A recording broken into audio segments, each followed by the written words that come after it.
বৌমা তুমি ভুলে যেও না, আমি তোমার শাশুড়ি। আপনিও হয়তো ভুলে যাচ্ছেন আজকালকার বউরা ঘোমটা দিয়ে থাকে না। তোমার স্বামী একজন পুলিশ, এইভাবে চললেও অমঙ্গল হবে। আপনি তো ঘোমটা দিয়ে মহামঙ্গল করেছেন, অল্প বয়সে স্বামীটাকে খেয়েছেন। ঠিক আছে, তোমাকে ঘোমটা দিতে হবে না, তুমি ল্যাংটা হয়ে থাকো। কি এত বড় কথা? দাঁড়ান, আপনার ছেলেকে ডাকছি। আজ এ বাড়িতে হয় আপনি থাকবেন, নয় আমি থাকবো। ইয়ে স্যার। অফিসার অগ্নি, ফোনটা কাটুন। আজকে র্যালিতে কিন্তু ফুল ফোর্স তোমাকেই মেনটেন করতে হবে। Sorry sir. তোমার চাকরি কিন্তু আমি কেটে নেবো, চলে এসো। হ্যালো। এই তুমি এক্ষুনি ঘরে এসো। আরে আমি তো ডিউটিতে বেরোচ্ছি, তোর আসি। ঠিক আছে, তাহলে আমিও ঘর থেকে বেরিয়ে যাচ্ছি। Hello hello. আরে আমি আসছি। উফ, কি হলো, কোথায় যাচ্ছ? বাবের বাড়ি। আমারও আর ভালো লাগছে না, এই বৃন্দাবনে চলে যাবো। আপনি কেন যাবেন? আপনার বাড়ি, আপনার ছেলে, আপনি থাকুন, আমি চলে যাচ্ছি। এই তোমরা একটু চুপ করবে, সব সময় কি শাশুড়ি বাবা ঝগড়া করতে হয়?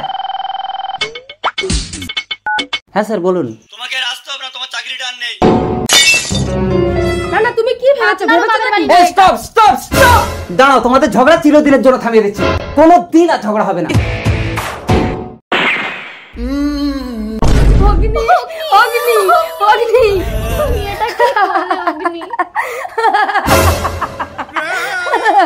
মা, কি হয়েছে আপনার? আপনার ছেলে আমাকে ছেড়ে চলে গেল, আপনি এরকম করলে আমি কি নিয়ে থাকবো?